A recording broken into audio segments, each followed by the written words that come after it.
రేవంత్ రెడ్డి 30 రోజుల పాలనలో భాగంగా కౌలు రైతు శీలం పోసక్క మాట్లాడుతూ ఎన్నికల ముందు కాంగ్రెస్ ప్రభుత్వం కౌలు రైతులకు 12,000 రూపాయలు ఇస్తున్నామని హామీ నిలబెట్టుకోవాలని అలాగే రైతు బంధు 2 లక్షల రుణమాఫీ చేయాలని కోరారు.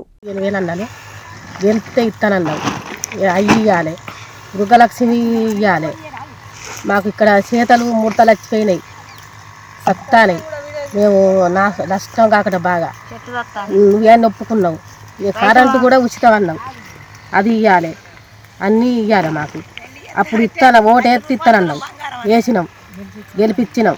ఇప్పుడు గృహలక్ష్మి ఏది, కరెంటు బిల్లు ఉచితం ఏది, ఈ కౌలు రైతులు వేయి, గ్యాస్ మొద్ద 500 అన్నావు, ఇవి ఏది చేయలేదు. ఒక్క బస్సులు ఫ్రీయే పెట్టినావు. మేము రోజు ప్రయాణాలు పోతానా బస్సులకు, మేము కూలోళ్ళం. ఇప్పుడు మీ జాబులకు వర్తించుతుంది అది బస్సు, ఉచిత బస్సులు. అందుకనే మా కౌలు రైతుల మాత్రం న్యాయం చేయాలి. లేకుండా మాత్రం ఇక మళ్ళనైతే నువ్వు గెలవవు. ఇదే సాంచి, ఇప్పుడు ఇచ్చినాం మేము, సాంచి ఇచ్చినాం కాబట్టి నువ్వు మాకు కూడా సాంచి ఇవ్వాలి, చెయ్యాలి. లేకుంటే మళ్ళీ గెలుస్తావు. లేకుండా మాత్రం నువ్వు గెలవవు, నువ్వు రావు. కేసీఆర్ మాకు అబద్ధమైంది కానీ అన్ని చేసిండు, అన్నయ్య ఒప్పుకున్నవి చేసిండు, ఇచ్చిండు.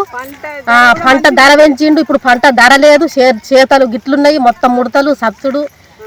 ఏం చేసినావు నువ్వు? ఇప్పుడు ఇత్తనన్నవి మాత్రం ఇవ్వాలి. ఇవ్వకుండా మాత్రం ఇక నువ్వు గెలిచేది లేదు, చేసేది లేదు.